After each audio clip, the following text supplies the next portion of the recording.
2014년 7월 28일 부산 수영구 알아차림 명상센터 오늘 제5강 붓바사티 부처님의 고행과 깨달음까지를 오늘은 주제를 가지고 공부해 보겠습니다. 우리 동영상을 보시는 분들은 우리 이 알아차림 명상센터 어부님들께서 수준이 공부를 많이 하신 분들이라 진도를 빠르게 이렇게 진행되니까 그렇게 알고 이렇게 시청해 주시길 바라겠습니다. 사전에 양해의 말씀을 드리겠습니다. 네, 오늘은 교재에 보시면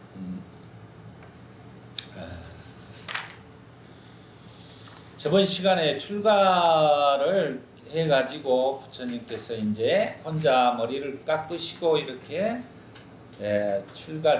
출가 사문이 되었습니다. 그래서 왕자의 신분에서 고타마 수행자 고타마 시타르타가 되었다까지 우리가 공부를 해봤었습니다. 그러면 그 교재에 보면 이제 타이틀이 고행님의 수행자들은 천상세계에 태어난 것이 목표였다 이렇게 되어 있습니다. 그때 당시까지 그 인도의 문화에서 수행자 출가 사문들이 고행을 통해서 한마디로 자기의 어떤 생각들이 있었냐면요, 그분들이 이 육체는 한마디로 더러움, 오염덩어리다라는 생각을 극단적으로 해가지고 이 몸을 혹사시키는 고행의 문화가 그때 그 인도 전역에 퍼져 있었던 것입니다. 그래서 그분들이 결국은 이 마음만이, 의식만이 천상세계로 가는 것을 해탈 열반이라고 생각을 했다는 거예요. 그게 이제 그때 당시의 목표였다. 이 정도로 이해를 하고 넘어가면 되겠습니다. 그리고 이제 왕자 불태전의 수행자의 모습 나옵니다. 그래서 이제 이렇게 출가해서 고타마 시타르타가 출가해서 이렇게 수행하는 모습이 이제 마가다국의 빈비사라 왕이 이렇게 보게 되는 장면입니다. 이 대목은 굉장히 또 의미가 있는 장면이 되겠습니다. 그래서 마가다국은 그때 인도 사회에서는 국가가 16개 국가였어요. 그 중에서 가장 왕성하고 큰 국가가 바로 나자가에 있는 마가다국입니다. 그래서 이 마가다국의 왕이 빈비사라 대왕이에요. 빈비사라 대왕이 이제 나중에 부처님하고 친교가 굉장히 강해지고 또 나이가 연배가 비슷한 분입니다. 그래서 우리 불교사에서 빈비사라 왕에 대해서 우리가 꼭 알고 넘어가야 할 분입니다. 그리고 나중에 이제 보시게 되겠지만 우리의 최초로 절을 지어서 기증하게 되는 분이 되겠습니다. 우리가 웰루와나라고 하는데 오늘은 중림정사라고 이야기를 하고 있습니다. 그래서 그 내용을 잠깐 보겠습니다. 우리 이제 빈비사라 왕이 이제 이렇게 탁발하고 하는 모습을 고타마 시타르타 모습을 보고 이렇게 이제 말하는 거예요. 저 사람을 보아라. 미남의 체격도 좋고 안색도 아름답다. 품이 있는 걸음걸이로 앞만 보고 걷는다. 눈을 아래로 뜨고 마음을 집중하고 걷는다. 그는 천한 출신이 아닌 것 같다. 여봐라, 저 사람이 어디로 가는지 쫓아가 보아라. 그래서 왕의 신하들은 그 비구가 어디로 가는지 알기 위해 뒤따랐습니다. 그는 감관을 절제하고 깨어있는 마음으로 마음을 집중하고 탁발을 하여 잠깐 동안에 하루를 채웠습니다. 탁발을 끝낸 후 그는 판다와 산으로 향했습니다. 그가 판다와 산에 머무는 것을 알고는 한 사람은 왕에게로 보고하러 돌아가서 말하였습니다. 대왕님, 그 수행자는 판다와산 동편에 있는 동굴에 마치 사자처럼 호랑이처럼 황소처럼 앉아 있었습니다. 그래서 이제 표현들에서 동굴의 사자, 호랑이, 황소 이런 표현들이 은유적으로 많이 표현되고 있습니다. 그래서 이제 깨달음을 얻기 전에 출가사문으로서의 굉장히 이렇게 수행을 잘하는 모습을, 감동을 이렇게 빈비사랑이 받고 나서 이제 나중에 이제 만나게 되는 장면이 나오겠습니다. 그래서 빈비사랑이 이제 고타마 시타르타를 마음에 들어가지고 한마디로 반해버린 거예요. 그 모습에. 그래가지고 유혹을 하는 것입니다. 이 장면이. 그래서 빈비사라 왕과의 첫 만남, 이거 한번 우리 대명심 법부님이 한번 읽어보시죠. 크게. 빈비사라 왕과의 첫 만남. 신하 이 말을 듣고 빈비사라 왕은 장엄한 수레를 타고 서둘러 판다와 산으로 갔습니다. 그리고 수레가 갈 수 있는 곳까지 가서 내려서 그 수행자가 있는 곳까지 걸어갔습니다. 왕은 정중하게 인사를 하고 자리에 앉아 이렇게 말하였습니다. 그대는 젊고 인생의 한창때입니다. 미남이고 체격도 좋습니다. 그대의 훌륭한 태도를 보아 그대는 훌륭한 가문의 왕자인 것 같습니다. 코끼리를 앞세운 군대와 써실 재물을 드리겠습니다. 그런데 그대의 가문을 알고 싶으니 말해주겠습니까? 대왕님, 히말라야에서 멀지 않은 곳에 고살라 나라가 있습니다. 고살라 사람들은 부유하고 용감합니다. 그들은 태양조의 후예로서 사키야족이며 성은 고타마입니다. 이런 가문에서 나는 쾌락에 대한 욕망을 뒤로하고 출가를 하였습니다. 나는 쾌락이 비참함을 보았습니다. 그리고 출가해서 평화로움을 보았습니다. 나는 정진하려고 합니다. 내 마음은 기쁩니다. 빈비사라 왕이 제의를 물리치고 수행자로서 깨달음의 길로 나아가는 고타마 수행자의 결연한 의지가 돋보이는 장면입니다. 빈비사라 왕과의 이 첫 만남으로 빈비사라 왕은 고타마 수행자에게 깨달음을 얻고 나면 꼭 찾아와서 법을 설해 주시길 약속했습니다. 고타마 왕자가 깨달음을 얻고 나서 그 약속을 지키기 위해 마가다국의 빈비사라 왕을 찾아가게 됩니다. 그래서 12만 명의 불자들을 전복하는 쾌거를 이루게 됩니다. 나중에 이제 지금 잘 읽으셨는데요. 이 부분에 이제 우리 이 내용에서 보면 꼬살라국의 태양조 후에 우리가 공부했던 내용들의 성은 고타마입니다. 이렇게 다 나오죠. 거기서 이제 중요한 포인트는 이거예요. 이분이 출가해서 지금 평화로움을 보입니다. 그리고 지금 나라의 반을 나눠주겠다고 하는 것을 유혹을 뿌리쳐요. 우리가 개인적으로 이렇게 출가를 해서 수행을 하다가 나라의 절반을 준다고 아니면 당신을 뭔가 이렇게 한다고 유혹을 했을 때 안 넘어가는 사람이 얼마나 있겠어요. 그런 것처럼 결연한 의지가 부처님께서는 자기가 출가한 목적이 뚜렷했기 때문에 이분이 그런 것들에 대해서 물리치질 않고 유혹에 넘어가지 않으시고 이렇게 하게 되는 장면입니다. 그리고 밑에 부분에 빈비사라 왕의 제의를 물리치고 이렇게 이제 그 내용은 책에 있는 내용이 아니라 제가 이제 이게 발표를 안 해놨는데 제가 이제 해설을 해놓은 것입니다. 이렇게 빈비사라 왕과의 이 첫 만남으로 깨달음을 얻고 나면 꼭 와서 법을 설해 주기로 약속했다. 이 약속이 이제 중요한 거예요.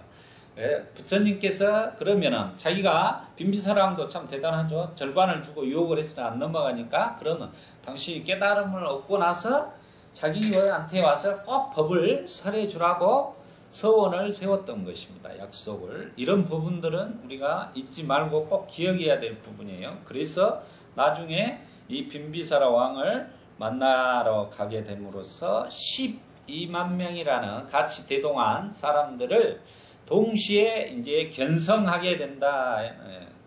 동시에 이 만인견성 사건이라고 우리 책을 초기 불교 이런 책을 내신 분이 이제 그런 만인 견성 사건이 이제 이런 사건이 되겠습니다.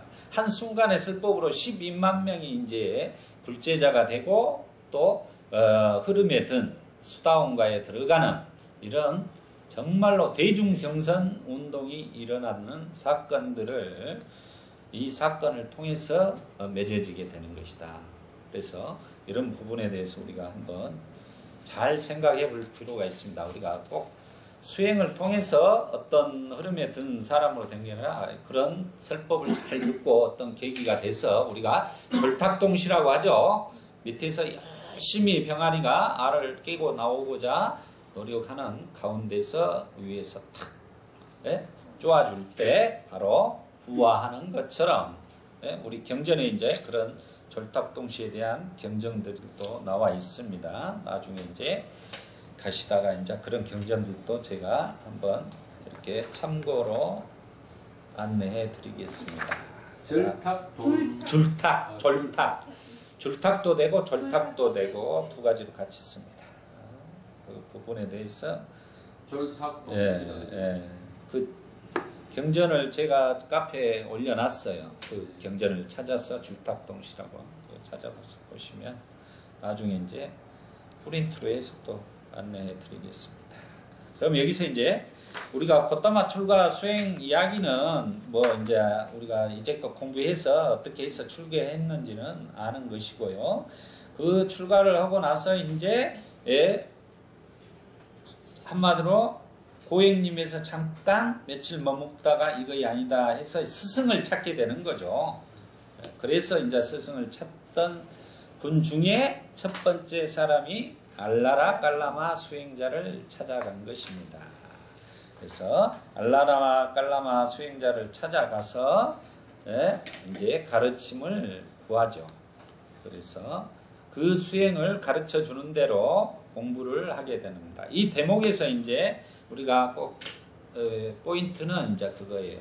이때 이제 알라라 깔라마와 두 분의 스승을 만나는데 우따까라마 붓답니다. 근데 우리가 그때 당시의 수행 출가 수행자들이 수행하고 있던 방법이 바로 우리가 여기 알라라 깔라마 스승에게 배운 것이 무소유처라고 그래요. 무소유 이제 이 천으로 가면 무소유천이 되고 처로 가면 무소유처가 되고 정으로 선정에 들어가면 무소유처 정 이렇게 발음을 해요. 여러 가지로 나눠서 발음하니까 그것은 그때 상황에 따라 처, 청, 정 이렇게 바뀐다는 것을 간단하게 이해하시면 돼요. 그래서 그 네 개의 천을 이야기를 하는 것입니다. 그걸 공무변처, 식무변처, 무소유처, 비상, 비비상처. 이 내용은 한마디로 그 부처님이 깨달음을 얻기 전에 이런 수행을 하고 있었어요. 이제 그 부분을 우리가 외도 수행자들이 하고 있는 수행법이었다는 것을 우리가 이해하셔야 돼요. 이게 부처님이 발견해서 했던 수행법은 아니다라는 것을 이해할 필요가 있다는 것입니다. 그래서 우리가 이제 대부분 경을 보면은 사선, 초선, 2선, 3선, 4선에 들어가서 깨달음을 바로 이렇게 얻을 수도 있고 그래요. 초선에 나와서도 이렇게 깨달음을 얻을 수 있고 그래요. 그렇지만 이제 또 더 이렇게 양면 우리가 해탈이라고 합니다. 그럼 좀 더 공부를 더 하고 싶으면 공무변처, 식무변처, 무소유처, 비상, 비비상처까지 닦고 또 이제 육신통을 닦고 이렇게 할 수도 있습니다. 그걸 이제 양면 해탈자 이런 표현을 쓰고 있어요. 그래서 그러나 기본적으로 불교의 수행 체계는 사선 우리가 8정도의 삼마사띠 정정 상태에 들어가는 것이 바로 사선에 들어가는 거예요. 그걸 사선이라고 합니다. 사선에 들어간 상태에서 나와 가지고 이제 번뇌를 소멸해서 사성제를 관통해 가지고 번뇌를 소멸하고 깨달음을 얻는 방법. 기본적으로 우리는 그걸 이해하고 있어야 되는 것입니다. 부처님은 그런 방식을 통해서 우리에게 경전을 통해서 많은 설명을 하고 있다는 것. 그래서 지금 이제 가장 중요한 이 내용에서 의미는 바로 무소유초를 깨달았으나 알라라 깔라마에게 같이 그 수행 집단을 이끌어 보자고 했나 그걸 이것도 아니다 생각하고 고타마께서는 물리치시고 그 다음 스승인 우타카 라마푸타에게 가는 것입니다. 우타카 라마푸타에 가서도 마서 그 최고의 그때 당시 최고의 한마디로 수행의 경지인 비상 비비상 척까지 수행을 해서 곧바로 알았지만은 이것도 결국은 자기의 불사를 고통을 고를 괴로움을 해결해 줄 수 없다는 것을 알고 또 그 우타카 라마푸타가 같이 이렇게 제자들을 가르치자고 했던 그 유혹을 떨치고 다시 여기서 수행을 하러 가는 것입니다. 이게 저번 시간에 제가 집에서 나와서 위대한 포기, 첫 번째 위대한 포기라고 했습니다. 그리고 출가를 한 게 가장 숭고한 선택이라고 했어요. 이제 두 번째 위대한 포기가 바로 이거예요. 수행을 통해서 그때 당시 수행자들이 다 어느 비상 비비상처까지를 얻을 수 있어서 수많은 제자들을 거느리고 편하게 살 수도 있어요. 그렇지만 이 상황에서 다시 한번 한 걸음 우리가 백척간두의 진일보 그러죠.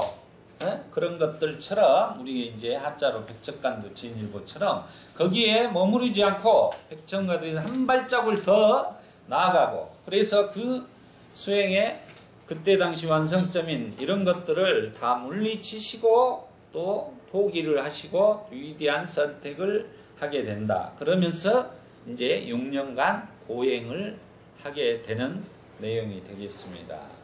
그래서 이 부분은 이렇게 이해를 하시면 되겠고요. 그래서 이제 가장 중요한 부분이 이제 제가 이제 해설을 해놓은 내용이 되겠습니다. 이 부분에 대해서 이제 8정도의 정견이 첫머리에 있죠. 우리가 8정도를 이해하는 게 굉장히 어렵습니다. 저도 수 없는 자료와 수행과 해서 이 8정도를 이해하기까지 저도 근래에 들어서 8정도를 경전을 통해서 이렇게 전체적으로 이해하게 됐어요. 그만큼 8정도가 가장 불교의 기본이면서도 그걸 총체적으로 이해하기가 어려운 거예요. 우리가 8정도를 우리 한국 불교에서는 이제 개정의 사막이라고도 하고 그렇습니다. 나눠놓고 있어요. 그런데 제일 중요한 내용이 뭐냐면은 정견이 앞에 들어가 있다는 거예요.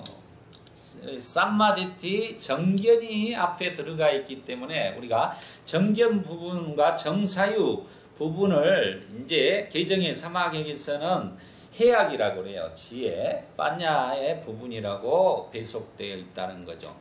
그런데 제가 봤을 때 이 정견을 갖추는 게 가장 중요해요. 그래서 부처님은 정견을 첫머리에 뒀어요. 그 정견을 갖추지 않고서는 그 다음 정사유, 정어, 정업, 정명 이렇게 진행이 안 된다는 거예요. 왜 다른 어떤 8정도를 강의하면서 어떤 분들은 이제 그 정견이나 정사유를 놔두고 일단 정업, 정명 이렇게 해서 개에 대해서 부분을 더 이야기를 하고 있는데 실은 8정도에서는 이미 정견 상태에 들었을 때는 이미 그런 전자의 과정, 이따 이제 우리 제가 프린트물로 자료로 나눠준 5가지 힘에 대한 상세의 경에서 설명되겠습니다만은 먼저 그런 전제의 과정이 이미 깔려 있는 상태에서 정견을 갖는 게 중요한 것이다라는 것입니다. 그래서 정견을 갖추지 못하면 우리가 저번에 첫 시간에 제가 그 말을 했어. 산을 그때 당시에 지금 산에 우타카 라마푸타라는 분에 의해서 그때 최고봉의 산인 비상 비비상 저 꼭대기까지 올라갔으나 부처님의 깨달음을 못 얻은 거예요. 그래서 나와가지고 다른 산을 올랐다겠죠. 그게 무아의 산이라고 했습니다. 그래, 그러면 그때 비상비비상처라는 그때 당시에 있던 그 산 꼭대기에 이렇게 유혹에 머물러 버렸으면 결국은 불교의 깨달음이라는 것이 지금 전해지질 않았죠. 그렇지만 부처님은 거기서 내려오셔가지고 이것은 아니다 생각을 한 거예요. 그게 바로 사견입니다. 사견. 이게 잘못된 교리와 잘못된 수행 방법을 통해서 그 산에 영원히 머무르게 되면 깨달음을 얻을 수 없어. 왜?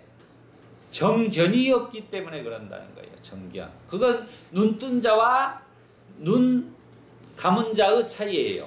눈을 감은 자는 볼 수가 없는 것처럼 장님이나 똑같죠. 그렇지만 무아의 산에 오른 사람들은 눈을 뜬 자라고 표현을 하는 겁니다. 그래서 그 기로의 점은, 차이점은 바로 정견이 있느냐 없느냐에 따라 달라진다는 거예요.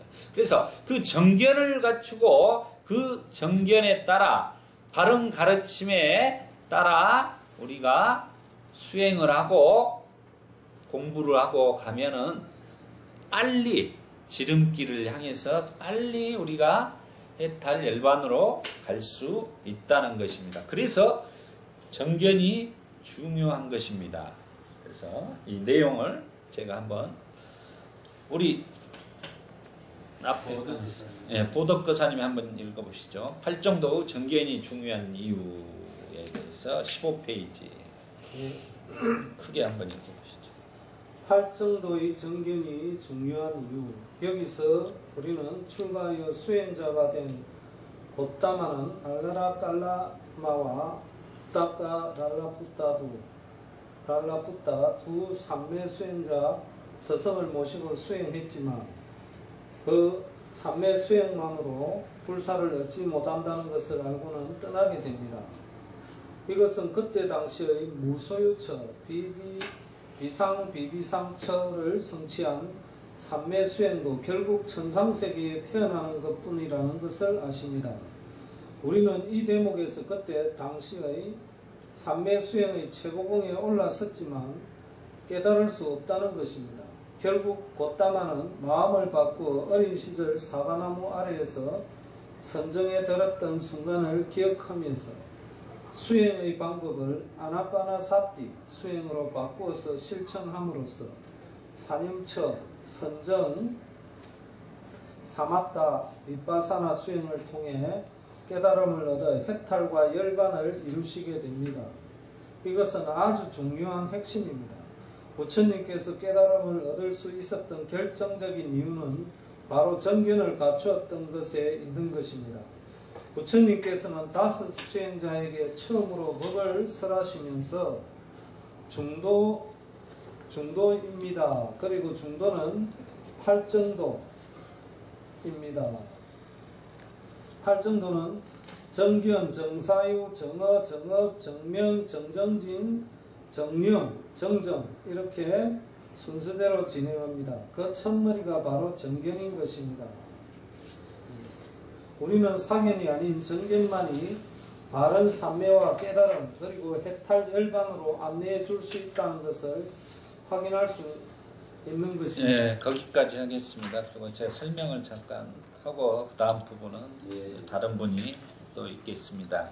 여기서 이제 가장 우리 법부님들이 이 부분은 제가 이 불교에서 가장 중요한 이 정견의 이 부분을 이렇게 제가 경전을 5부 니까야를 보면서 이렇게 지금 정리를 해놨는데 이게 정말 중요한 거예요.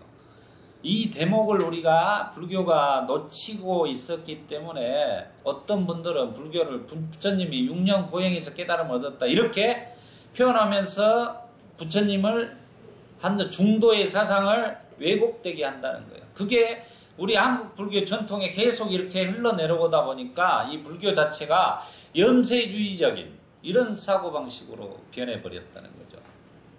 이건 참 중요한 부분입니다. 그래서 이 수행의 체계라든가 이런 것들이 지금 이 대목에서 그러면 아까 최고봉에 올라섰지만 깨달을 수 없었다는 것입니다. 결국 곧다만 마음을 받고 어린 시절 제가 잠부나무 아래에서 명상했던 이야기를 저번 시간에 이제 했었습니다. 그게 이제 바로 그걸 떠올린 거예요. 잠부나무 아래에서 초선정에 처음 들었었어요. 그때 그것이 아닐까라고 이렇게 6년 동안 고행을 하면서 그 깨달음을 얻을 수 없는 상태에서 마음을 바꾼 거예요. 그러면서 이제 그걸 바로 이제 우리가 선정을 여기 보시면 언어로 자나라고 그래요. 자나. 이 자나 따라해 보시죠. 자나. 자나. 그걸 이제 우리가 선정이라고 합니다. 그래서 자나가 일본으로 가선 젠이 되고 우리나라로 와서는 선이 된 거예요. 선. 참선할 때 선자가 바로 이거예요. 참선의 선이라는 것은 이 자나를 이야기를 하는 거예요. 근데 선이 무엇인지도 모르는 분들이 많아요. 원어적으로 이 자나라는 것이면 우리가 사선을 이야기를 하는 것입니다. 초선, 2선, 3선, 4선. 그럼 8정도의 삼마, 사마디. 그 정을 이야기를 하는 것이다고 이해를 하시면 됩니다. 그래서 어린 시절 잠부와 사과나무라는 게 잠부나무 아래에서 선정에 들었던 순간을 기억하면서 수행의 방법을 바꾸신 거죠. 그래서 아나파나 사티 수행을 통해서 우리 부처님께서 이제 사념처. 이 아나파나 사티 수행이 바로 뭡니까? 사념처 수행입니다. 사념처 수행은 우리가 경전의 대념처경이라든가 사념처 경전이라든가 사티파타나 수타 이렇게 알려지고 있는 그 가장 중요한 불교의 수행법은 바로 사념처 수행이에요. 그걸 통해서 우리의 고통과 괴로움을 해결할 수 있는 유일한 길이라고 부처님이 이제 사념처 수행법을 일러주시게 된 것입니다. 그 사념처 수행의 첫 머리가 바로 아나파나사티 수행이 되는 거예요. 우리가 말한 안반수의경 아니면 호흡 수식관 수행이라고도 이렇게 하고 있습니다. 그래서 우리는 언어로 아나파나사티 호흡 수행이라고 요즘에는 말들을 많이 하고 있습니다. 그래서 호흡 수행이 결국 불교의 가장 부처님이 깨달음을 얻을 수 있는 가장 중요한 첫 단초가 된 수행법이다라는 것을 생각하시고 그래서 우리가 호흡 수행을 하는 것입니다. 여기서 그럼 아나파나사티 들숨날 숨을 알아차린 이게 이제 사념처에서 신념처 그렇습니다. 신념처 첫머리에 신수신법에서 신념처 몸을 관찰하는 수행의 첫 번째 아나파나사티 수행이 되겠습니다. 그래서 그만큼 실은 중요합니다. 네, 아나파나사티가. 그래서 우리 초보자들은 일단 처음에 들어오면은 우리가 수행을 위파사나 수행이라고 이렇게 많이 이제 미얀마를 통해서 들어와서 하는데 실은 위파사나 수행이 아니라 사티파타나 수행. 제가 그래서 애경 끝나고 나서 마지막에 사두 하고 사티파타나를 할렐루야 하듯이 강조하는 이유가 바로 그거예요. 사념처 수행이라 해야 맞는 거예요. 사념처 수행을 쭉 해 나가면서 나중에 결국 깨달음을 얻을 때 수행하는 방법이 빠냐를 얻을 때 수행하는 방법이 위파사나라는 거예요. 그래서 미얀마에서는 이제 그 수행법을 위파사나 수행법이라고 이렇게 우리에게 전해져 왔기 때문에 약간의 그런 문제들이 있었던 것입니다. 저도 이제 미얀마가 수행을 할 때 거기서도 이제 뭐 수행 자체를 이렇게 뭐 사념처 수행이라 안 하고 이제 우리 사념처 수행에 10년처 수행, 예? 수념처 수행, 10년처 수행, 뭐 몸을 관찰하는 수행하는 센터가 있고 또 마음을 관찰하는 센터가 있고 막 이런 파들로 또 나눠져 있습니다. 그래서 우리는 사념처 수행을 하는 것이 맞다. 그 중에서도 사념처 수행 중에서도 아나파나사티가 가장 첫머리이다라는 것을 꼭 이런 체계로 이해를 하셔야 된다는 것입니다. 그리고 나서 사념처 수행을 통해서 우리가 사념처 수행은 이제 바로 8정도 중에 정념이 되겠습니다. 제가 성명이 정념입니다. 염정념이에요. 제가 이제 정력. 활정도의 정념이 아, 성명이요? 성명이 인연이 있으시네. 완전히. 우연은 아니고요. 인연이 완전 있으시네. 싹비를 위한. 그래서 4년체에서 제가 이렇게 강조를 하고 있습니다. 그리고 나서 이제 선정에 들어가는 거죠. 그게 바로 사선이라는 거죠. 그 다음이 바로 이제 사마타 수행이라고 하는 것입니다. 우리가. 그러니까 사마디, 사마타, 자나 이렇게 세 가지는 같이 이렇게 같이 봐줘야 돼요. 사마타, 사마디, 자나 이렇게 선정 수행은 같이 봐줘야 됩니다. 그리고 사마타 수행을 이제 멈춤이라고 그래요. 한자로는 그칠 지자를 쓰는 것이고 윗바사나는 윗바사나 발음해 보시죠. 윗바사나 위에 바사나 이렇게 발음을 해줘야 되나요? 시옷이 원래 들어가면 여기 빠졌는데 윗바사나 이렇게 발음하시면 되겠습니다. 이 윗바사나는 우리가 한자로는 관. 그래서 예전에 관법 수행이라고 했어요. 관법 수행. 그리고 이제 팀낙한 스님 같은 경우는 자주 오셔서 그분은 정념 수행에 대해서 굉장히 강조를 많이 하시는 분입니다. 그럼 결국은 사념처 수행법을 강조하시고 있다는 것을 알게 되는 것입니다. 그래서 윗바사나 수행을 통해 깨달음을 얻고 이게 이제 순서예요. 이렇게 사념처, 그 다음에 사선, 사마타를 통해서 그 다음 윗바사나 이렇게 나와서 그 다음에 해탈, 이제 이무띠 그리고 나서 니바나를 이루게 되는 것이다. 이렇게 순차적으로 수행의 과정은 이렇게 되어 있다는 것을 이해하는 게 중요합니다. 이렇게 이해를 하시고 우리가 수행을 한다는 게 가장 중요한 부분이에요. 그래서 이런 과정을 통해서 다섯 수행자에게 처음으로 우리가 초전법륜경에서 저기 지금 이제 그림에 나와 있죠. 초전법륜경에서 설하셨던 내용이 바로 중도입니다. 중도. 그걸 팔정도라고 하죠. 그 팔정도에 팔정도야 우리가 다 아는 것이고요. 그래서 이런 수행의 체계를 순차적으로 이렇게 이해하는 것. 그래서 사띠 처음에가 따라 해보시오. 사띠. 아나빠나 사띠를 하기 때문에 사띠를 힘을 길리는 게 중요하다. 그 다음이 우리가 바로 사념처. 사띠파타나. 그 다음이 이제 바로 사마타 수행. 사마디 수행이라 그러죠. 사마디. 사마디니까 정정. 사마디.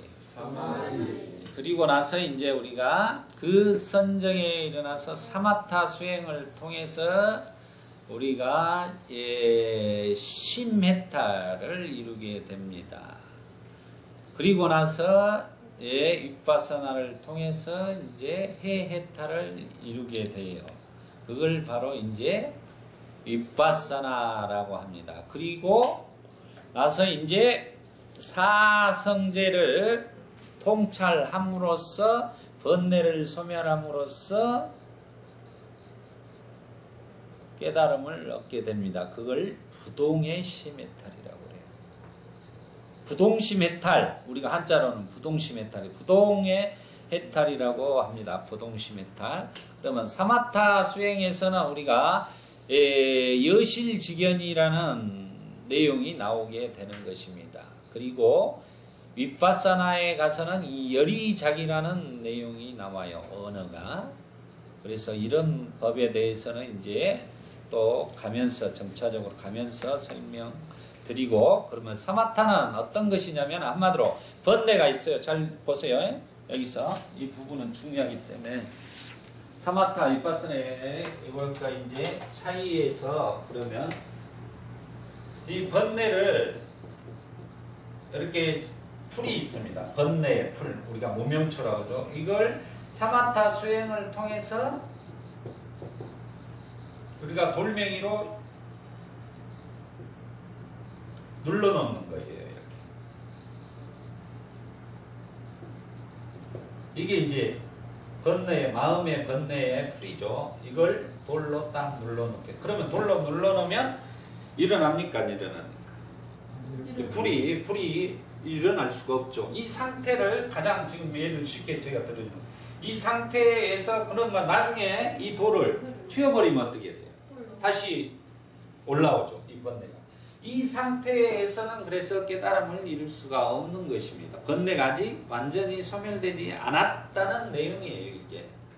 그래서 윗바사나를 통해서 이제 이때의 상태를 심해탈 그러는 거예요.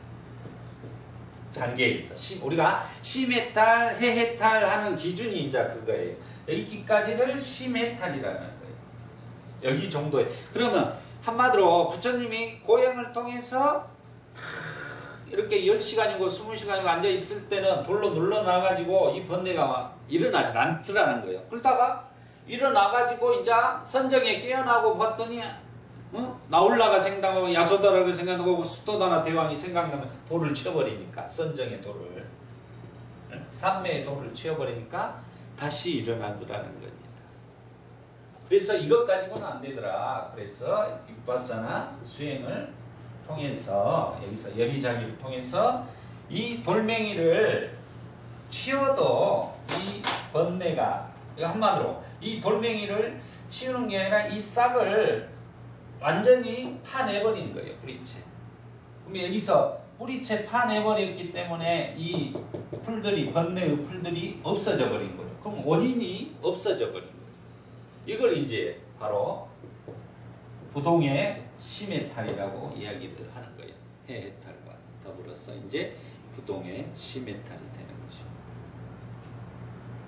그래서 부동의 심해탈을 이룬 상태를 바로 이제 깨달음이라고 이야기를 하는 것입니다. 이 부분에 대해서 우리가 해탈은 우리가 심해탈은 이렇게 하면서 이루게 돼요. 그렇지만 아까 말한 것처럼 삼매의 상태에 있을 때는 그것들이 일어나지 않아요. 번뇌가. 근데 그 삼매의 선정에서 깨고 나서 또 일상생활을 하면 온갖 유혹에서 마음이라는 게 그 대상을 쫓아 움직인다는 거죠. 이거이 한마디로 이 육내입처가 육외입처를 상대로 인해서 가래가 일어나지 않아야 되는데 한마디로 육분 단속이라고 그래요. 육분 단속이 안 되기 때문에 일어나는 것입니다.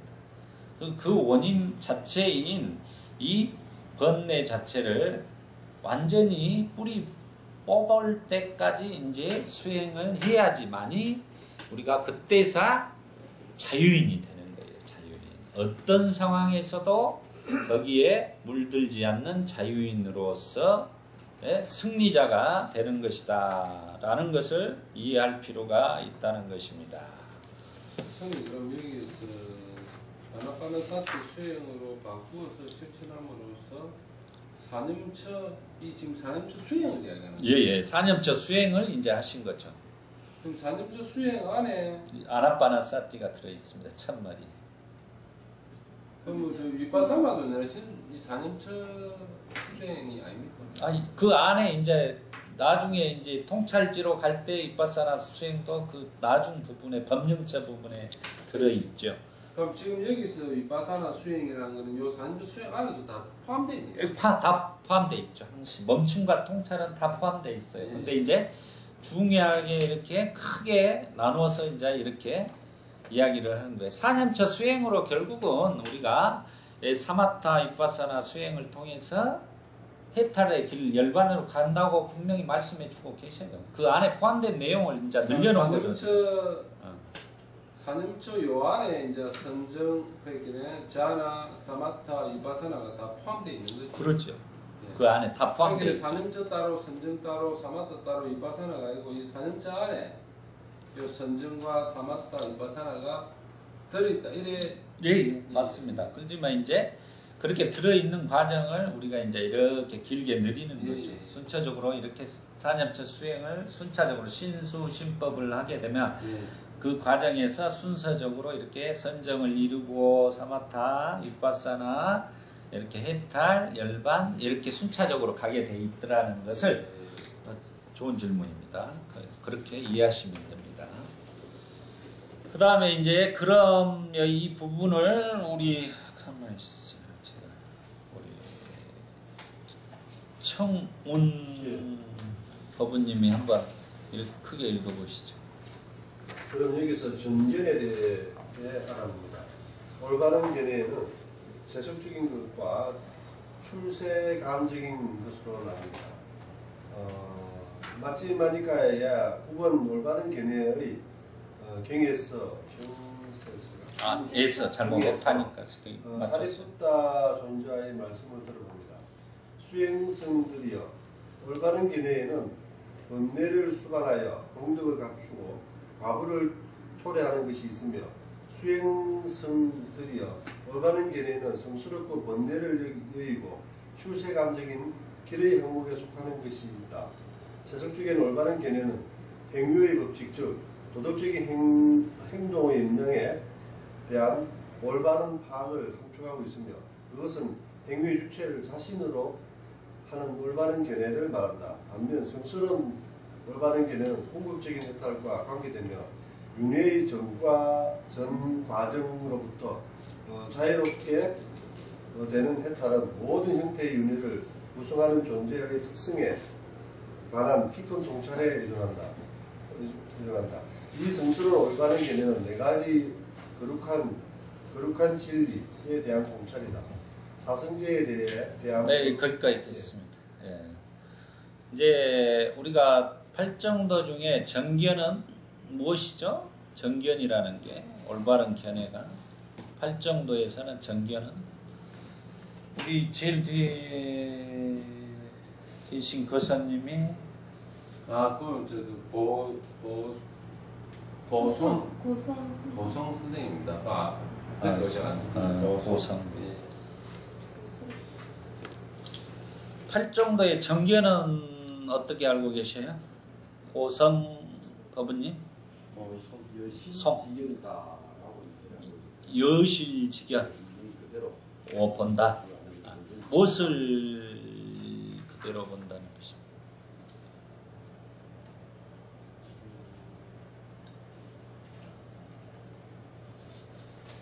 네. 우리가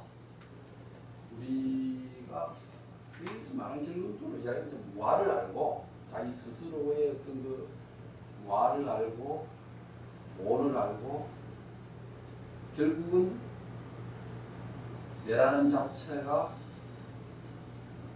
어떤 병상을 가지고 있는 것이 아니다 라는 그 사실을 있는 그대로 보는 것. 예, 이제 알겠습니다. 이제 거기에 덧붙여서 않네요. 네, 그러죠. 물어보면 그래서 제가 물어보는 질문 정견은 그걸 이제 정확히 하셔야 돼요. 정견은 부처님이 말한 정견은 사성제를 아는 것입니다. 업과 첫째 제가자는 업과 윤회에 대해서 아는 것이고 출가자나 우리가 이제 업과 윤회를 알고 나서 그 다음에 수행자는 사성제를 아는 것입니다. 그래서 사성제는 뭐죠? 고진멸도로서 결국은 괴로움을 끝내는 길을 이야기를 하고 있는 것입니다. 사성제에서 그래서 마지막 고진멸도 도성제가 바로 팔정도를 이야기를 하고 있는 것입니다. 그래서 이 팔정도 중에 정견은 무엇이냐 이렇게 물으면은 우리가 정견 자체는 바로 괴로움을 해결하는 사성제이다. 업과 윤회를 정확하게 아는 것이 바로 정견이다. 두 가지로 설명을 해줘야 됩니다. 그렇게 전법을 하셔야 되고 그게 경전의 우리 부처님의 가르침이라는 것을 분명히 아시고 전해주시기 바랍니다. 우리도 그렇게 해서 우리가 결국은 정견을 가지고 이 고통을 해결하기 위해서 우리는 수행을 하는 거예요. 그 사성제가 그래서 진리 중에 최고의 진리는 사성제요. 따라해 보시기 바랍니다. 진리 중에 최고의 진리는 사성제요.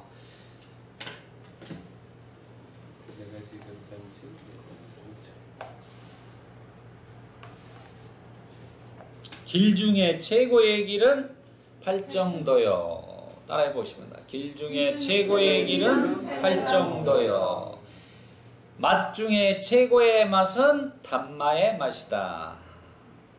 예, 법의 맛이다. 그런 말입니다. 예. 그렇습니다. 그 정형구입니다. 세계 경전에 나오는 그래서 법미선언이 된 건데 거기서 따라서 금방 하시네. 그래서 정견이 이만큼 중요하다는 것을 우리가 이해할 필요가 있습니다. 그래서 사성제를 분명하게 아는 것을 통해서 우리가 고통이라는 병을 걸려 살아가고 있고 그 병이 바로 오온이라는 것을 이해하고 그 고통의 원인은 바이러스라는 것, 즉 무지와 가래가 그 병의 원인이라는 것을 알아서 제거해야만 하고 그 고통의 병을 소멸하여 건강하게 회복할 수 있는 암과 해탈을 실현해야만 하고 그 병의 원인을 치료하는 것이 바로 사념처, 선정, 사마타, 입바사나 수행을 개발하는 것입니다. 한마디로 우리가 사념처 수행과 아나빠나 사티 수행 이런 사마타, 입바사나 수행을 하는 것은 우리의 병을 치유하는 방법이에요. 그러니까 자기가 감기에 들었는데 그 감기의 원인은 감기를 해서 고통스럽죠. 지금 사성제를 그렇게 이해하면 돼요. 감기에 걸려서 지금 고통스러운 상태가 우리가 말한 이제 고집멸도의 고성제예요. 그 뭐 집성제는 뭐냐? 그러면 그 원인이 뭔가 봤더니 그 감기의 원인인 바이러스라는 거죠. 그 바이러스요. 그 다음에 이제 멸성제는 그걸 치료하는 방법이 있더라. 이게 불교가 한마디로 고통이 있고 가래가 고통이 있기 때문에 그 가래를만 있다고 끝나버렸다면 문제가 돼요. 그렇지만 부처님은 그걸 해결할 수 있는 멸성제를 이야기를 해준 거예요. 멸성제. 이게 이제 위대한 겁니다. 그 방법을 가르쳐 준 거예요. 그래서 그것은 바로 바이러스를 통해서 너가 주사를 맞으면 약을 쓰게 되면 소멸할 수 있다. 해결할 방법이 있다. 한 거예요. 그래서 도성제가 뭐냐면은 결국은 우리가 주사를 맞는 것입니다. 그래서 병을 치유하는 것이다. 그것은 주사를 맞는 것은 어떤 거죠? 도성제는 실천해야만 되는 겁니다. 실천해야지만이 결국은 자기가 감기에서 벗어나는 거예요. 그 말은 고통에서 벗어날 수 있는 것이다 라고 경전에 이렇게 표현을 해주고 있습니다. 우리가 이제 인도에는 아유베다라든가 뭐 이런 치료법이 많이 있는데 거기에 이제 힌트를 얻어가지고 이 사성제라는 게 이제 만들어지게 되었다고 해요. 이 교리 체계가. 그래서 우리가 고통을 해결하는 것이 불교의 고통을 종식시키는 것이 불교의 궁극적인 목표점이다. 라는 것을 분명히 아셔야 된다는 것입니다. 그렇습니다. 불교의 의도성이 여기서 빛을 발하는 것입니다. 부처님 깨달음 시초가 된 이 정견을 가지고 수행을 시작한 것이 바로 고통을 소멸하고 행복한 세상으로 갈 수 있는 사념처 수행, 즉 팔정도 수행인 것입니다. 한마디로 사념처 수행 자체는 결국은 팔정도 수행입니다. 그 안에 다 내포되어 있는 것입니다. 그래서 팔정도의 첫 시작이 정견으로 시작하는 것입니다. 사견을 가지고는 절대로 깨달음의 길로 가지 못한다는 것입니다. 이 부분이 그래서 우리 수영구에 있는 알아차림 명상센터에서 이렇게 어떤 사견이 아닌 정견을 통해서 이렇게 부처님의 니까야 기준으로 해서 이렇게 공부를 하고 또 그 니까야에 나오는 부처님의 사념처 수행법에 근거해서 아나빠나사티 수행을 열심히 해 오셨기 때문에 이렇게 정견을 가질 수 있고 또 정법에 부처님의 가르침에 참된 수행법을 배우실 수 있고 또 실천하고 계시기 때문에 반드시 해탈 열반으로 가는 것은 보장되어 있는 거예요. 사견이 아니기 때문에. 그래서 이 시간이 축복스럽고 은총의 시간이 되고 그런 자부심을 가지셔야 됩니다. 환희심을 가지셔야 되고 중요한 부분입니다. 우리는 부처님의 진정한 가르침에 따라 정견을 가지고 그 길을 들어서야만 윤회의 고통을 끊고서 행복한 해탈 열반의 섬에 도달할 수 있는 것입니다. 그러기 위해서는 우리는 먼저 사띠를 잘 확립하여 그래서 사티의 파워를 저는 기르는 거. 사티파타나 자체를 뭐 사티의 지속, 사티의 확립, 사티의 토대 뭐 이렇게 말하는데 저는 간단하게 사티의 파워를 길러야 된다는 거예요. 전제로.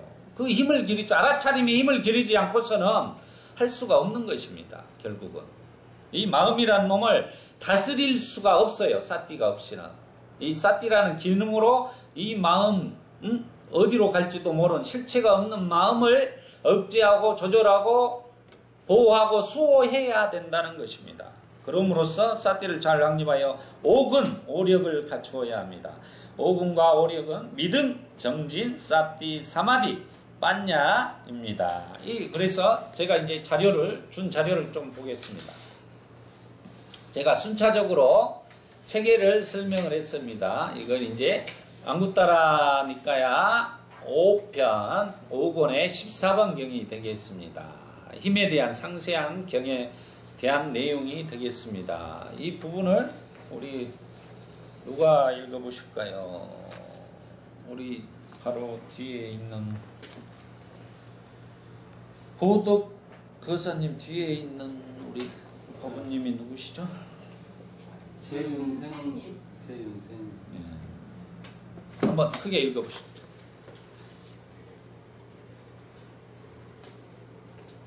세존 수행선들이여 이와 같은 5가지 힘이 있다. 5가지란 무엇인가? 수행선들이여 믿음의 힘, 정진의 힘, 사티의 힘, 사마디의 힘, 진의 힘이다. 수행선들이여 믿음의 있어 이와 같이 세존께서는 거룩한 님, 올바로 원만히 깨달은 님, 명지와 득행을 갖춘 님, 올바른 길로 잘 가신 님, 세상을 아는 님, 위없이 높으신 님, 사람을 잘 길들이는 님, 신들과 인간의 스승이신 님, 깨달은 님, 세상이 존귀한 님이다라고 열의 깨달음을 믿는다면 수행성들이여 이것을 믿음을 힘이라고 한다. 수행성들이여 정진의 힘이란 무엇인가? 수행성들이여 세상에 고귀한 제자가 악하고 불건전한 것들을 버리고 착하고 건전한 것들을 갖추어 확고하고 용맹스럽게 추진하여 착하고 건전한 것들을 갖추어 확고하고 용맹스럽게 추진하여 착하고 건전한 것들에 멍해를 지는 것을 마다하지 않으며 노력하고 전진한다면 수행성들이여 이것을 전진의 힘이라고 한다. 수행성들이여 사티의 힘이란 무엇인가? 수행성들이여 세상에 고귀한 제자가 세상의 기업과 분별을 갖추어 1. 오래전에 행한 일이나 오래전에 행한 말도 기억하고 상기하며 2. 사티를 확립한다면 수행성들이여 이것을 사티의 힘이라고 한다. 네, 거기까지 하겠습니다.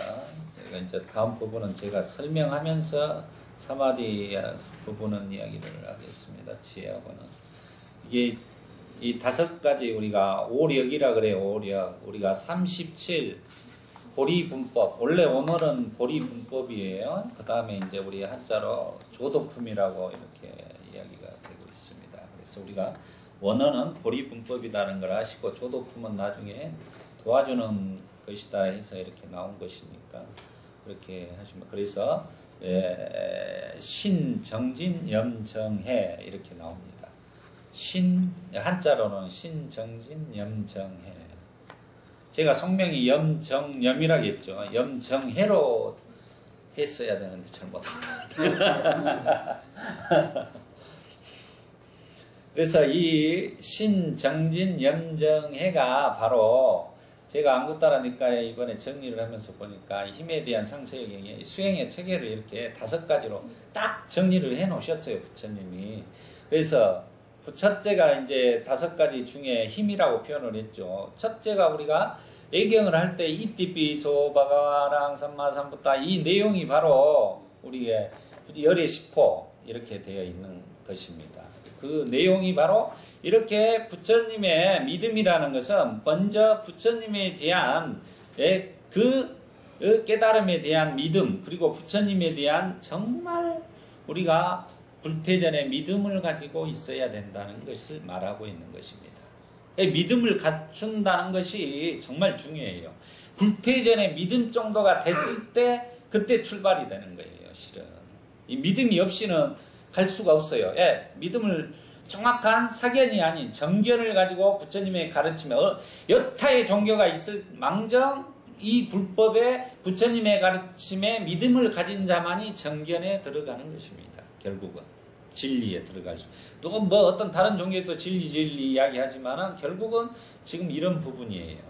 여기서 그 내용을 전부 표현해주고 있기 때문에 열의 십보를 우리가 예경할 때 항시 독송하고 외우는 이유가 그것입니다. 그걸 믿음이라고 해요. 부처님의 담마에 대한, 부처님에 대한 믿음은 곧 담마에 대한 믿음이에요. 가르침에 대한. 그게 바로 불법승에 대한 믿음이, 삼보에 대한 믿음을 다 포함하고 있는 것입니다. 그 다음에 세 번째, 정진의 힘이란 무엇인가. 그래서 우리가 불교에서 정진은 보면 대부분 우리 한번 물어보겠습니다. 우리 대명심 법원님은 정진을 뭐라고 표현을 하실랍니까? 정진 딱 하면은 어떻게 물어본다면 누가 정진 불교에 그 여기처럼 붉은 이제 선으로 나가기 위해서 끊임없이 노력하는 것. 그게 이제 바로 이 불교를 이해하느냐 못하느냐 제가 이런 질문을 던져봤을 때 공부하시면 대부분 답을 못하는 이유가 그거예요. 정진에 대한 분명한 경전상의 내용. 불교가 진짜 고차원적이에요. 이 정진은 뭐냐면은 우리 한마디로 이 사정근을 이야기를 해요. 사정근. 37조도 보리분법의 사정근 이야기하고 있는 거예요. 아직 생겨나지 않은 악한 마음은 일어나지 않게 하고 지금 악함을 행하고 있다면 끊어내야 되고 아직 일어나지 않은 착한 생각을 세워야 하고 일깨워야 하고 그 다음에 지금 하고 있는 선은 더 지속적으로 하려고 노력해야 되는 게 정진이에요. 천일 기도를 하고 뭐 이렇게 3000배를 하고 이런 게 정진이 아니에요. 부처님 말하는 것은. 그렇게 쉽게 생각하지 마시라는 거. 불교는 고차원입니다. 차원이 틀려요. 마음에 대한 부분을 이야기를 하는 거. 마음에서 자기가 지금 어떠한 마음이 일어나서 어떻게 행위하고 있는가를 자기가 사띠를 통해서 그걸 한마디로 저는 그렇게 표현해요. 선업은 불방일하고 아빠마다나 불방일하고 불선업은 방아착하라고 저는 정리를 합니다. 선업은 불방일하고 불선업은 방아착하라. 우리가 맨날 큰 스님들을 만나면 무조건 방아착만 하죠. 무조건 방아착해서 되는 게 아니에요. 불방일이 중요합니다. 불방일이. 우리 나중에 이제 마지막 부분에서 우리 부처님의 최후 유언이 바로 불방일이에요. 아빠마대나 불방일에 대한 중요성입니다. 그래서 그렇게 사정근으로 이해를 하셔야 된다. 정진이라는 것은 무조건 우리가 말한 저기 우리 제일 높은 데가 어디입니까? 봉정암을 가서 무조건 가야 된다. 거기 가서 뭐 하면은 무엇을 한다. 이게 아니에요. 봉정암에 그 해서 가서 그 올라가서 쾌감을 얻을 때 낮은 자들을 위해서 가서 모욕봉사하는 그 공덕이 정말로 정진이더라 이거예요. 부처님이 말하는 것은 자기 만족을 위해서 그거의 정진이 아니에요. 정말로 자기가 사무량심으로 자비심으로 하는 행위 자체가 바로 정진이라는 것을 분명하게 하셔야 돼요. 이건 아주 중요한 부분입니다. 정진이 사정근을 이야기를 하고 있다. 그 다음에 부분을 이제 사띠의 힘에 대해서 이 사띠의 힘에 대해서 이건 정말 중요한 부분의 내용입니다. 이 경전상의 내용. 우리가 사띠를 알아차리면 기억이라는 부분이 내포되어 있어요. 우리 이 사띠 부분을 수많은 교수들이나 학자들이나 논쟁을 벌여왔습니다. 거기 사띠에 뭐 기억이 들어있느냐 안 들어있느냐 무엇을 때 사띠에 기억이 들어있느냐 안 들어있느냐. 하지만 이 경전에 지금 이야기를 하고 있습니다. 수행승들이여 세상에 고귀한 제가 최상의 기억과 분별을 갖추어 오래전에 행한 일이나 오래전에 행한 말도 기억하고 상기하며 삿띠를 황당한다면 수행선지여 이것을 삿띠의 힘이라고 한다. 이렇게 표현을 해놨습니다. 그래서 전재성 박사는 이 경전을 보고 삿띠라는 말을 번역할 때 새김이라고 한 거예요. 새김. 기억을 넣어가지고 새김이라는 용어를 쓴 거예요. 뭐 저는 이제 알아차림이라고 표현을 하고 있습니다. 알아차림 자체에서 기억이라는 것을 저는 이제 알아차림 삿띠를 지금 이 순간 자신이 무엇을 하고 있는가를 분명히 기억하는 것, 저는 이렇게 풀어놨어요. 그게 이제 삿띠맛, 쌈빠자나까지 다 포함되어 있는 내용입니다. 사념처 정형 구절에 이제 나오는 내용들이에요. 저는 이제 그래서 그렇게 지금 이 순간 now, 지금 아까 우리 이제 고은 법부님이 즉시연금이라고 그랬는데 지금 이 순간 자신이 무엇을 하고 있는 것을 분명하게 기억해야 된다는 거예요. 결국 우리는 기억을 통해서만이 지금 현재를 알 수가 있는 겁니다. 기억이 없다. 치매에 걸렸다 하면 지금을 알 수 있어요? 누군지도 모릅니다. 그래서 분별력이라는 게 분명히 들어가 있다는 거예요. 우리가 큰 스님들이나 우리 한국 불교에 가면은 분별심 내리지 마라, 아르마리 내지 마라 이런 말을 해요. 분별심이라는 것은 우리 부처님은 당신을 분별자라고 그랬어요. 분별자라 경에서. 그건 뭔 말이냐면 아까 우리가 사정근에 같은 좋은 일은 부처님이 더 공덕 짓기 위해서 노력하신 분이다는 것이요. 아픈 자를 모욕을 시키고 옷을 기울 때 옷을 기어주고 이런 것들에 대한 내용들이 너무나 많습니다. 예, 우리가 정말로 좋은 분별심을 가지고 좋은 기억을 가지고 우리가 오래전에 행한 말이나 오래전에 행한 말도 기억. 여기서 이 말은 뭔 말이냐? 부처님을 우리가 기억을 해야 된다는 거예요. 부처님의 가르침을 기억하고 거기에 따라서 우리가 수행을 해 나가야 된다는 거예요. 무슨 수행의 방법도 모르고 무조건 수행을 한다? 그럼 사견이 될 수가 있다는 소지가 있어요. 그렇지만 분명하게 우리가 정견을 가지고 부처님의 가르침에 따라 수행을 하는 게 바로 삿띠라는 힘을 기르는 역할을 하는 거예요. 그게 삿띠 바타나가 되는 것입니다. 그래서 이 부분은 대해서 이 자료가 중요해서 제가 오늘 자료를 첨부한 거예요. 삿띠에 대해서 알아차림, 여기가 수행과 알아차림 명상세타이기 때문에 삿띠에 대해서 정확하게 이해를 하셔야 되는 거. 저는 닉네임이 삿띠스입니다. 그러니까 삿띠에 대해서 모든 것을 다 연구를 했어요. 그래서 이렇게 경전에 다 찾아서 삿띠에 들어가. 이 삿띠가 경전에 몇 번 나온지 알아요? 1972번이 나와요. 경에서 1972번이나 나온다니까요. 이 경전의 원통 내용의 삿띠를 빼고 이 불교를 이해할 수가 없습니다. 결국은 부처님의 위대한 발견 중에 하나가 바로 그때 당시 모든 수행법에 벗어나서 삿띠라는 기능의 마음의 기능이 있다는 걸 알면서 삿띠파타나 우리가 아나빠나 삿띠를 했기 때문에 깨달음해 갈 수 있었던 거예요. 그래서 우리는 이 삿띠 수행은 종교를 떠나서 한 인간, 모든 인류의 인간의 마음에 있는 부분을 조절하고 억제하고 수호할 수 있는 기능으로서 가장 위대한 발견이라는 것입니다. 제가 강조하는 것이. 삿띠를 모르고 불교를 안다는 것은 말이 안 되는. 그래서 우리가 뭐라고 하죠? 염불 그러죠. 삿띠를 우리가 염이라고 그래요. 염, 생각염자를 쓰는 거예요. 염불 하면 염불은 뭐죠? 부처님에 대한 가르침, 부처님의 담마, 불법승, 삼보 모든 것을 삿띠하는 거예요. 그 염한다는 말은 삿띠하는 거예요. 알아차린다는 거예요. 그 말은 뭔 말이냐면 여기서 보면 기억하고 분별하고 그 가르침에 따라 살려고 하는 것이 바로 불교의 수행이더라는 것입니다. 그러면 염불이라는 것은 결국은 부처님을 알아차림하는 수행이더라 이런 거예요. 독성을 할 때도 그러고 우리가 보호주를 외울 때도 그러고 다 그 상태에서 삿띠를 하고 있으면 결국은 부처님과 우리가 하나 되어 가는 것이다 라는 것입니다. 합일되어 가는 것이다. 저는 그렇게 표현을 합니다. 그 다음이 이제 삼매 부분이 되겠습니다. 삼매는 우리가 초선, 2선, 3선, 4선을 이야기를 하고 있습니다. 그리고 여기서 이제 중요한 부분은 어떤 거냐면 초선부터 보시겠죠.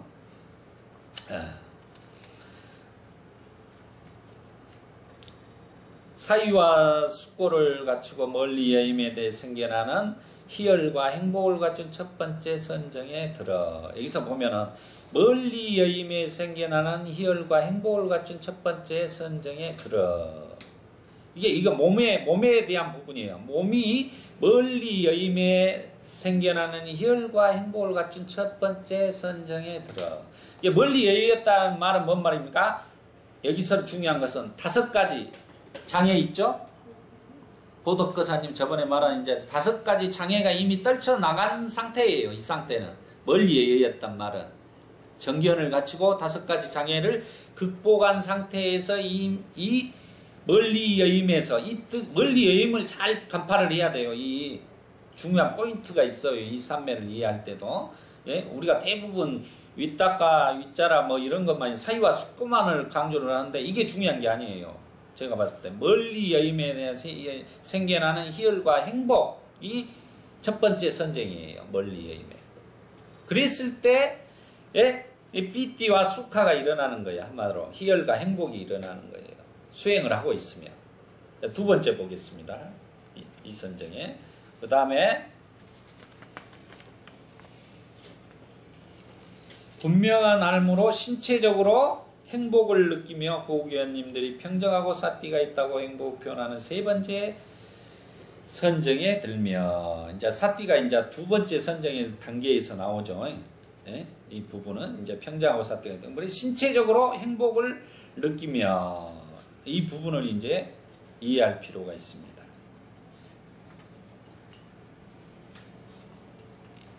그 마음은 이제 뭐죠? 삼매에서 생겨나는 희열과 행복을 갖춘 두 번째 선정에 들며, 한마디로 여기서는 이제 삼매에 들었다는 말은 이제 마음이 통일되었다는 말이에요. 더 이상의 이제 어떤 한마디로 잡념들이 이제 없이 한 대상의 호흡에 실하게 딱 달라붙어 있는 거예요. 다른 것들에 혼란성이 없이.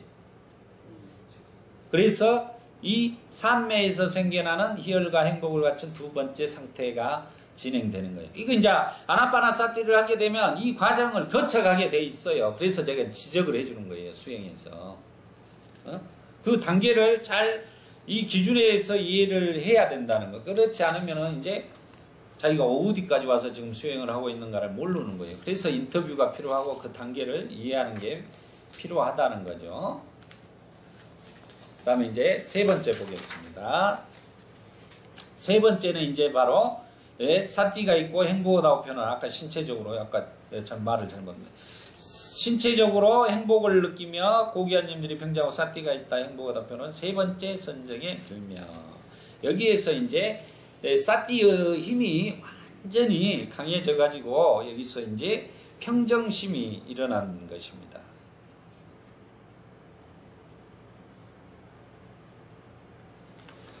그 다음에 이제 마지막으로 네 번째 선정에 들어갑니다.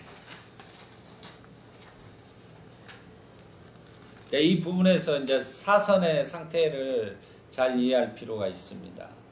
여기서는 중요한 것이 행복과 고통이 버려지고 만족과 불만도 사라진 뒤 괴로움도 없고 즐거움도 없는, 그러니까 사선 상태에 들어있을 때 이미 뭐가 있죠?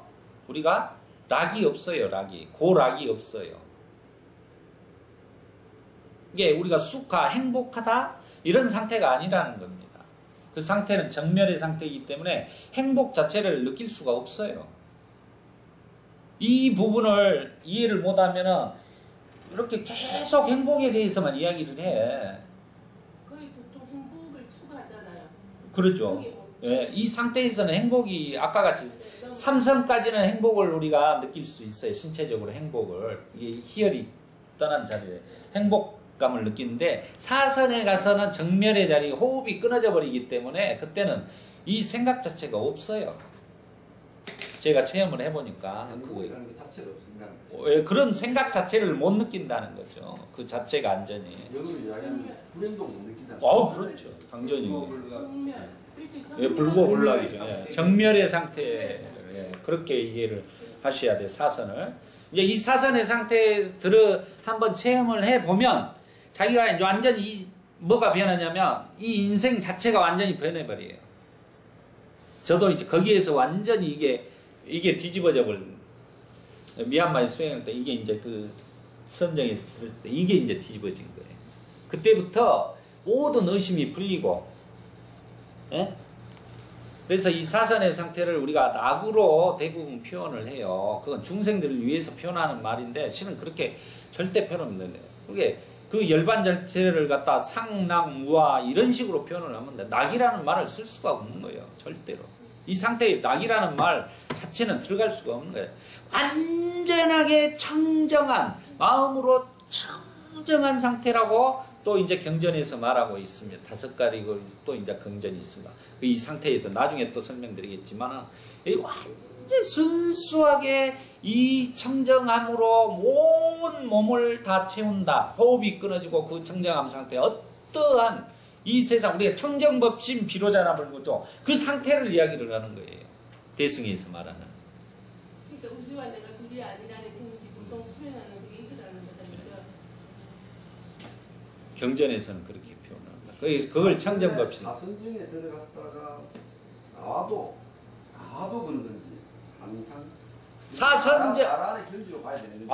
아닙니다. 여기는 이제 일단은 수다원가예요. 여기까지 정정의 상태는 아라운가가 아닙니다. 여기서 나와가지고 다시 아까 제가 설명드렸죠. 여기 이 상태에 갔을 때는 인된 삼매를 성취한 단계예요.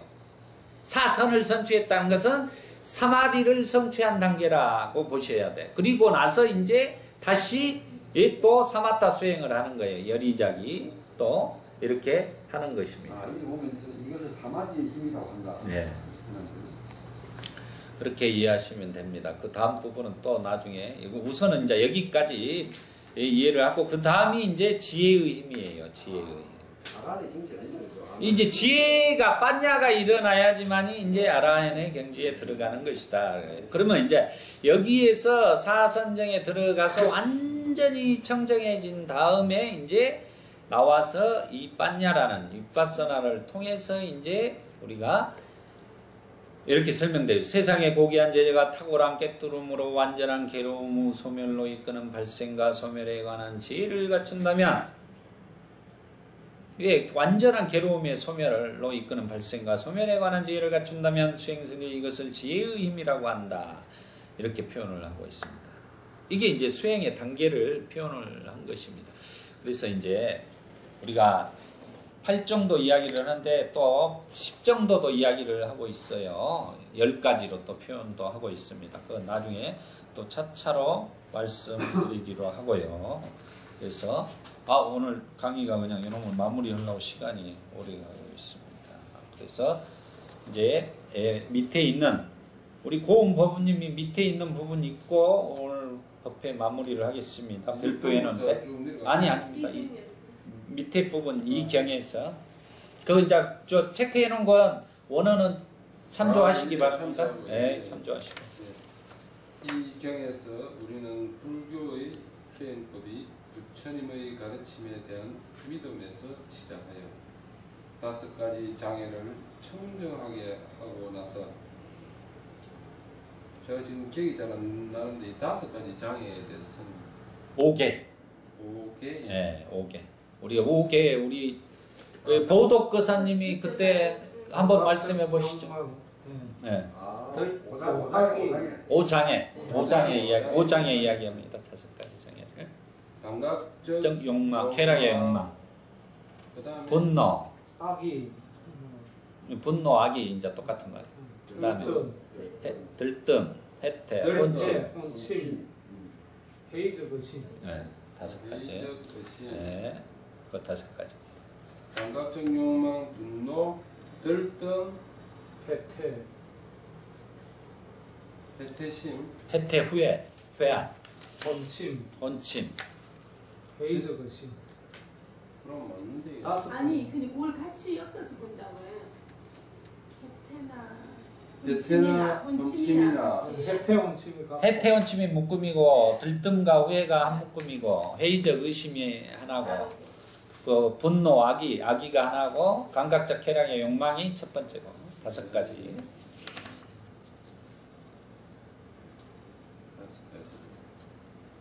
적을 사람 새로 적어 있어. 내가 풀어드릴게요. 자, 감각적 욕망 1번. 두 번째 분노. 이걸 악이라고. 합니다. 분노라고도 하고 악이라고도 하고요. 세 번째 들뜸. 들뜸과 후회. 들뜸 후회. 마음이 들뜨고. 그다음 네 번째는 해태. 회의적 의심. 아니 해태 혼침. 네 번째가 해태 혼침입니다. 예. 다섯 번째가 회의적인 의심. 부처님 진짜 많은데 의심이 끊어졌을 때가 믿음이 생기는 거예요. 불태전의 믿음. 5번째가. 그래서 그 말을 그 회의적 의심을 마지막으로 해놓은 것입니다.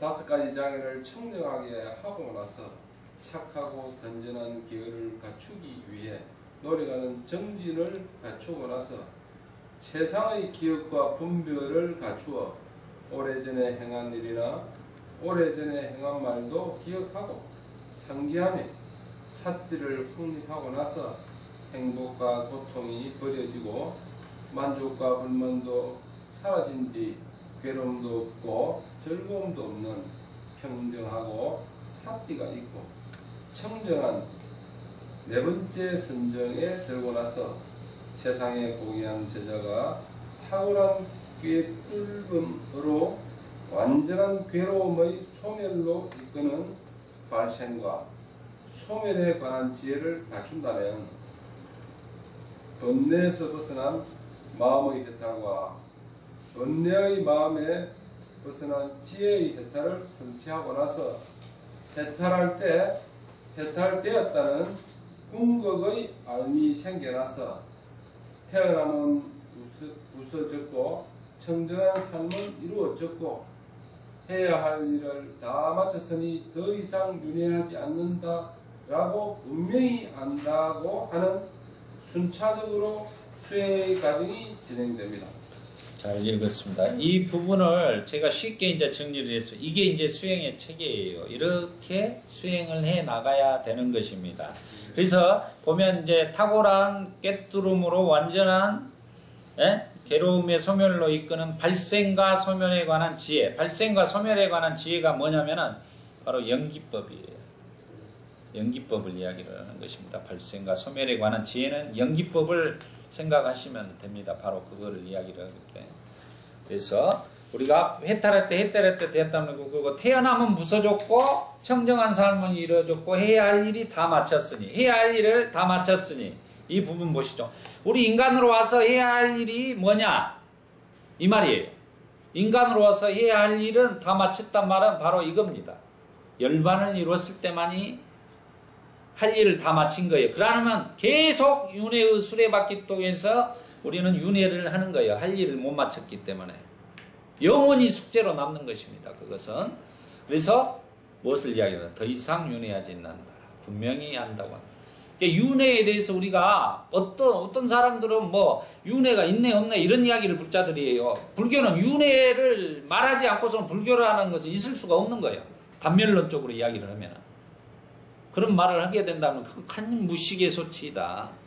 분명히 이렇게 멘트를 통해서 윤회를 끊어졌다고, 윤회하지 않는다고 부처님이 이야기하는 거예요. 열반의 자리는. 그래서 윤회가 없음으로써 우리가 불생불멸입니다. 다시 태어남이 없다는 말은 불멸이요.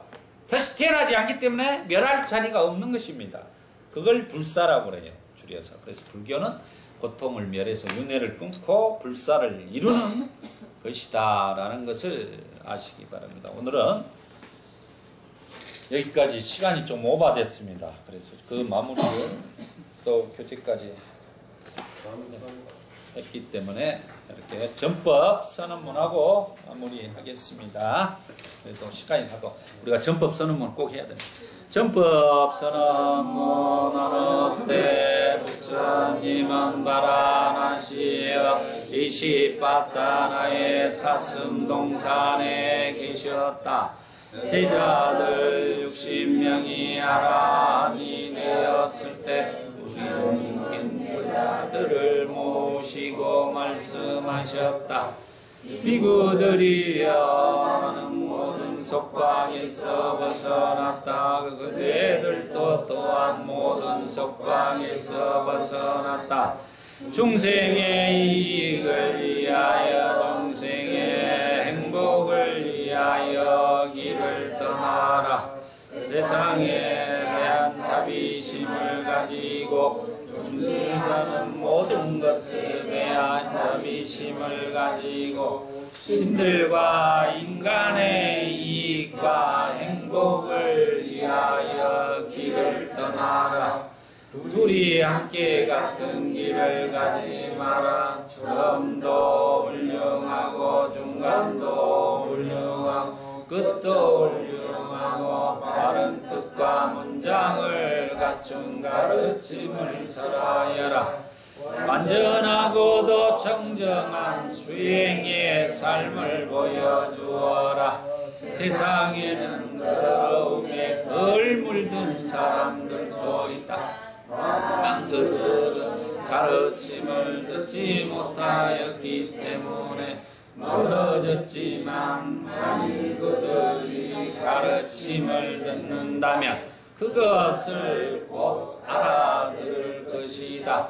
비크들이여 나도 또한 가르침을 설하기 위하여 우르엘라의 세라니 마을로 가야겠다. 축원하겠습니다. 2014년 7월 28일 부산 수영구 알아차림 명상센터. 오늘은 부처님의 출가 그리고 스승들에게 만나서 우리 수행의 순차적인 방법들에 대해서 공부했고 또 특히 양국다라니까야 5번 14 힘에 대한 상세한 경을 통해서 오력의 힘을 우리가 알 수 있었고 특히 사띠가 기억을 가지고 있다는 것을 우리가 이해하는 좋은 시간이 되었습니다. 이 공부로 인하여 우리 법부님들이 고통이 멸하고 향상일로로 도과를 성취하시기를 진심으로 축원합니다. 사두 사두 사두